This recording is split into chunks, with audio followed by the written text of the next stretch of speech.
Bore da a chroeso cynnes i bawb ohonoch chi i'n gwasanaeth arbennig ni ar ddydd Gwener y Groglith. Diolch fawr iawn i chi am ymuno hefo ni, yn enwedig os da chi'n gwneud hynny am y tro cyntaf. Mi fyddai'n gweddio y bydd yr amser arbennig yma yn gyfle i ni feddwl o'r newydd ella am aberth mawr Iesu Grist ar y groes, a be mae hynny'n olygu ni yn bersonol ac i'n byd anghennus a dryslyd ni hefyd.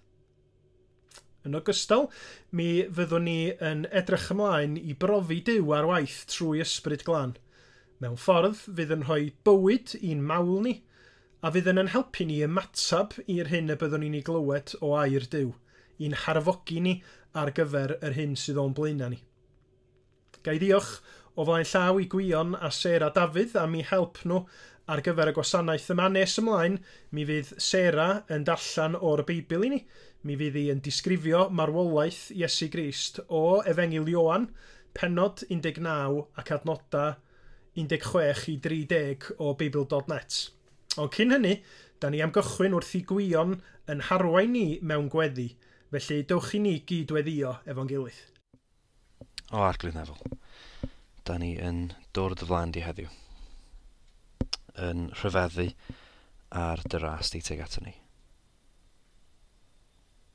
Arglwydd, da ni yn rhyfeddu ar y ffaith bod ti wedi anfon Iesu Grist i'r byd, a bod o wedi marw yn wirfoddol ar yn rhan ni. Bod o wedi marw yn lle ni, arglwydd, bod o wedi byw bywyd perffaith, di-fai, bywyd oedd yn unol efo sut ti eisiau pobl i fyw bywyd, ac bywyd oedd yn dod â clod i dy enw di, a bod o wedi mynd i'r groes i farw dros ni. Ni sydd yn wrthwynebus a ni sydd yn ffeindio pob esgus i droi oddi wrth y ti, arglwydd. O dad, fyddwn ni byth yn gallu deall yn llawn rhyfeddod y groes. Fyddwn ni byth yn gallu deall pa mor anhygoel oedd be nath ddigwydd 2000 o flynyddoedd yn ôl. Ond arglwydd, da ni yn dod at ein gilydd heddiw yn gofyn i ti i bwyso arni be ddigwyddodd i Iesu. Be nath Iesu wneud, arglwydd. Pwyso arni ni. Gad ni i sylweddoli chydig bach hydnod o fawredd a rhyfeddod be nath Iesu wneud dros ni. O dad, da ni yn dod at ti yn cofio ac yn diolch am yr aberth yna, ond hefyd da ni'n gofyn yn enwedig yn y cyfnod yma, y cyfnod rhyfedd yma, da ni'n gofyn am obaith. Ac da ni'n gwybod bod Sul y Pasg yn dod. A da ni'n gwybod bod na wastad obaith yn dy enw di. Mae na wastad obaith i gael wrth i ni lynu at y ti. Arglwydd, heddiw, da ni'n gofyn i ti i'n diogelu ni. Da ni'n gofyn i ti i gadw ni fynd yn feddyliol, yn gorfforol, ac yn emosiynol, arglwydd. Ond da ni'n gofyn i ti i godi yn llygyd ni. Coda'n llygyd ni i weld y fawredd di. I weld bod Sul y Pasg yn dod. Bod yr atgyfodiad yn dod. Mae ti sydd wedi ennill y fuddugoliaeth yn y pen draw. Bod pob clod ac pob mawl yn perthyn i ti. O dad, da ni'n cyflwyno yn arweinwyr ni ym Mhrydain, a da ni'n cyflwyno yr holl arweinwyr ar draws y byd sy'n gorfod delio efo yr sefyllfa yma a gwneud penderfyniadau sy'n effeithio ar fywydau gymaint o bobl. O dad, da ni'n gweddio trwy hwn y bydde di yn cyffwr eu calonau nhw, yn dangos iddyn nhw pwy wyt ti, ac yn ei cynorthwyo nhw i wneud y penderfyniadau sail daioni pob person. Ond arglwydd, dros hwn i gyd, da ni'n gweddio bydd pobl yn dod i nabod pwy wyt ti, pobl yn dod i drystio yn y ti, ac bydd pobl yn rhoi bywydau nhw i ti, arglwydd. O dad, da ni'n gweddio fel nes di'n ddefnyddio yr adeg tywylla yn hanes y byd yn croesoliad Iesu Grist i ddangos dy fuddugoliaeth di.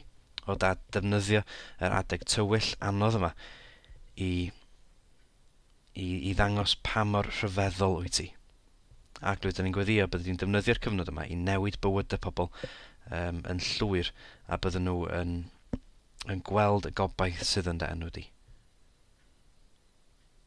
Felly Arglwydd, da ni'n diolch i ti bod ti'n dduw sydd yn clywed yn gweddi ac yn ateb yn gweddi ni.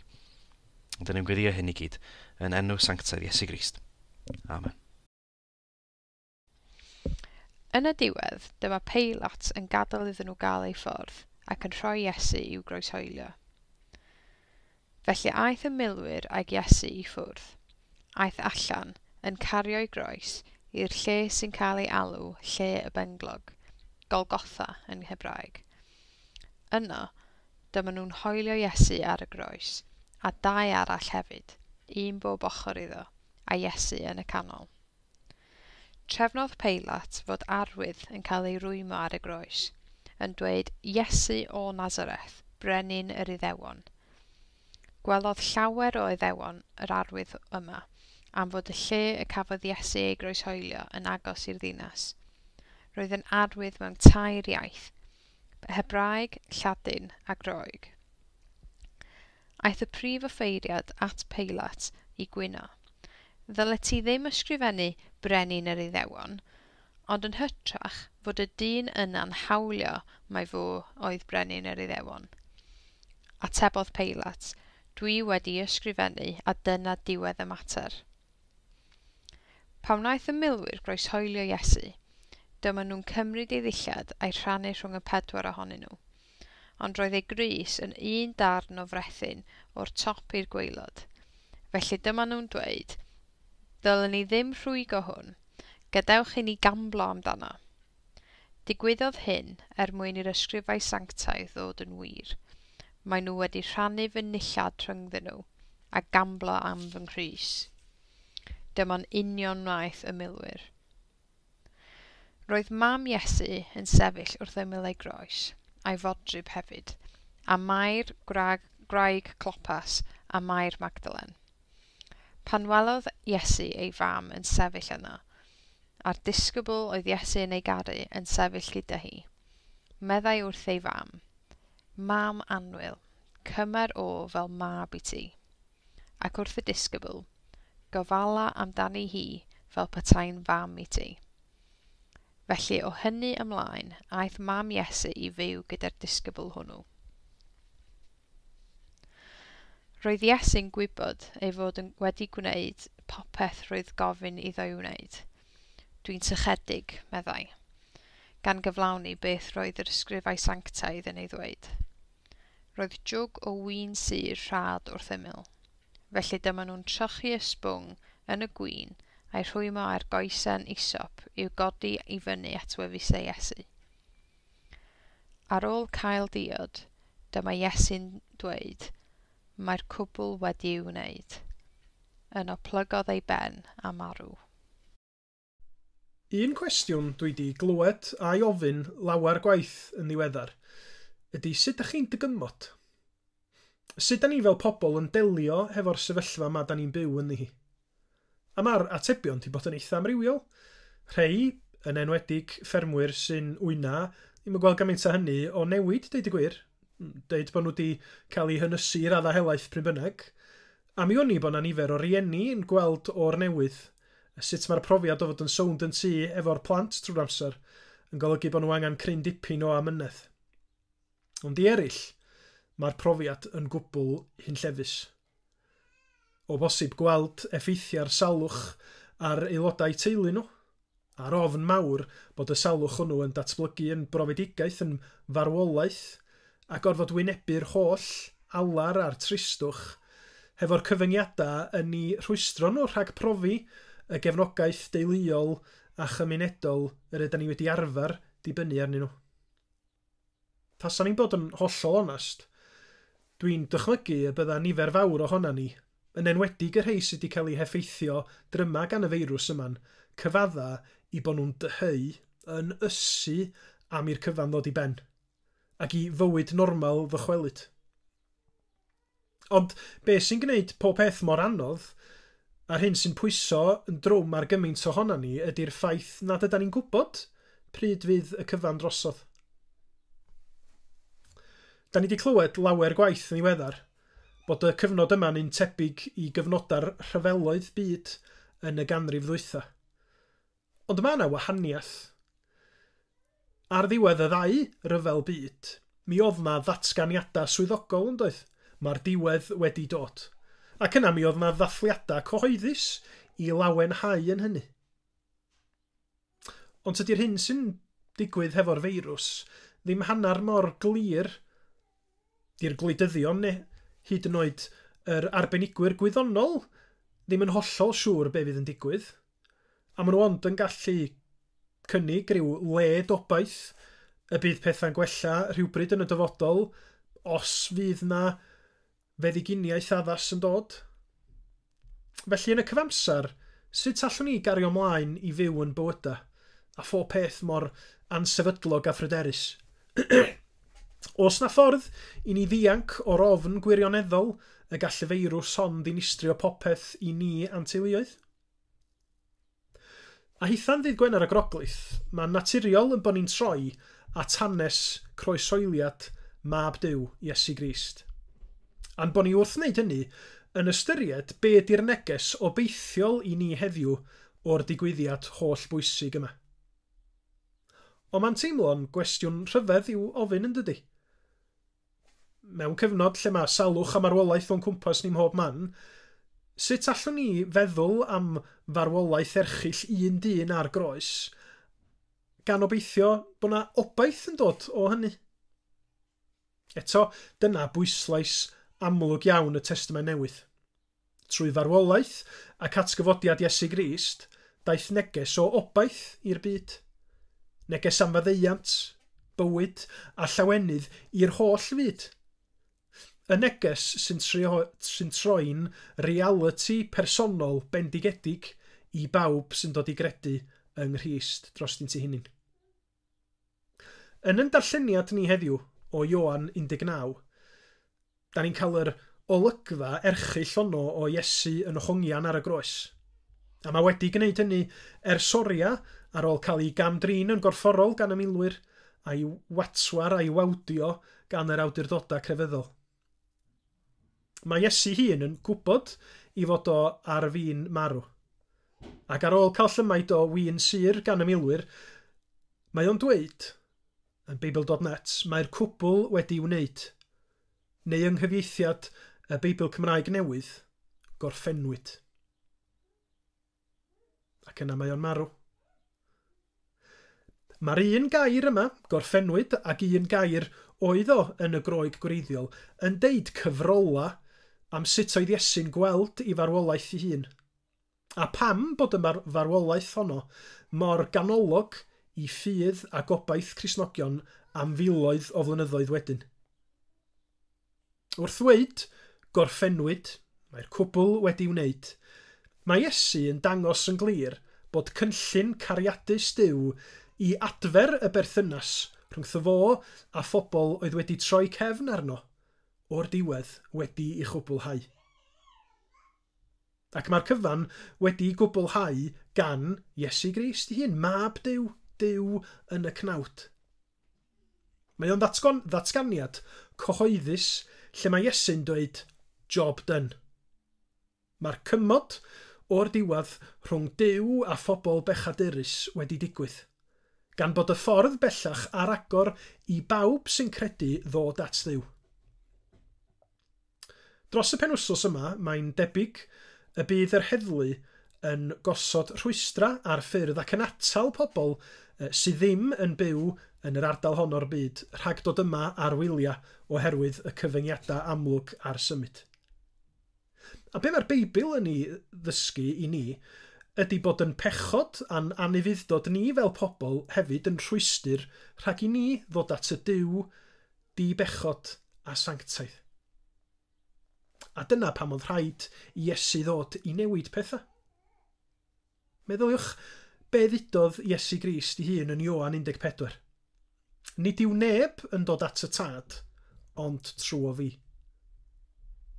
Ac wrth i Iesu farw ar y groes fel un ohono ni, mae'r rhwystyr mawr oedd rhyngom ni a Duw, pechod, euogrwydd, brynt ni yn hunanoldeb ni i gyd yn cael ei symud i ffwrdd, gan fod Iesu wedi derbyn y gosb gyfiawn am yn pechod wrth farw yn lle i bobl.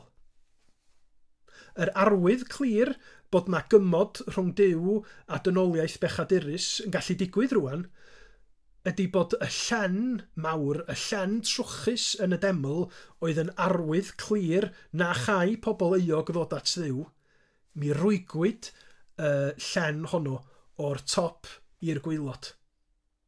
A dyna ysgogodd emyn enwog y pregethwr John Elias.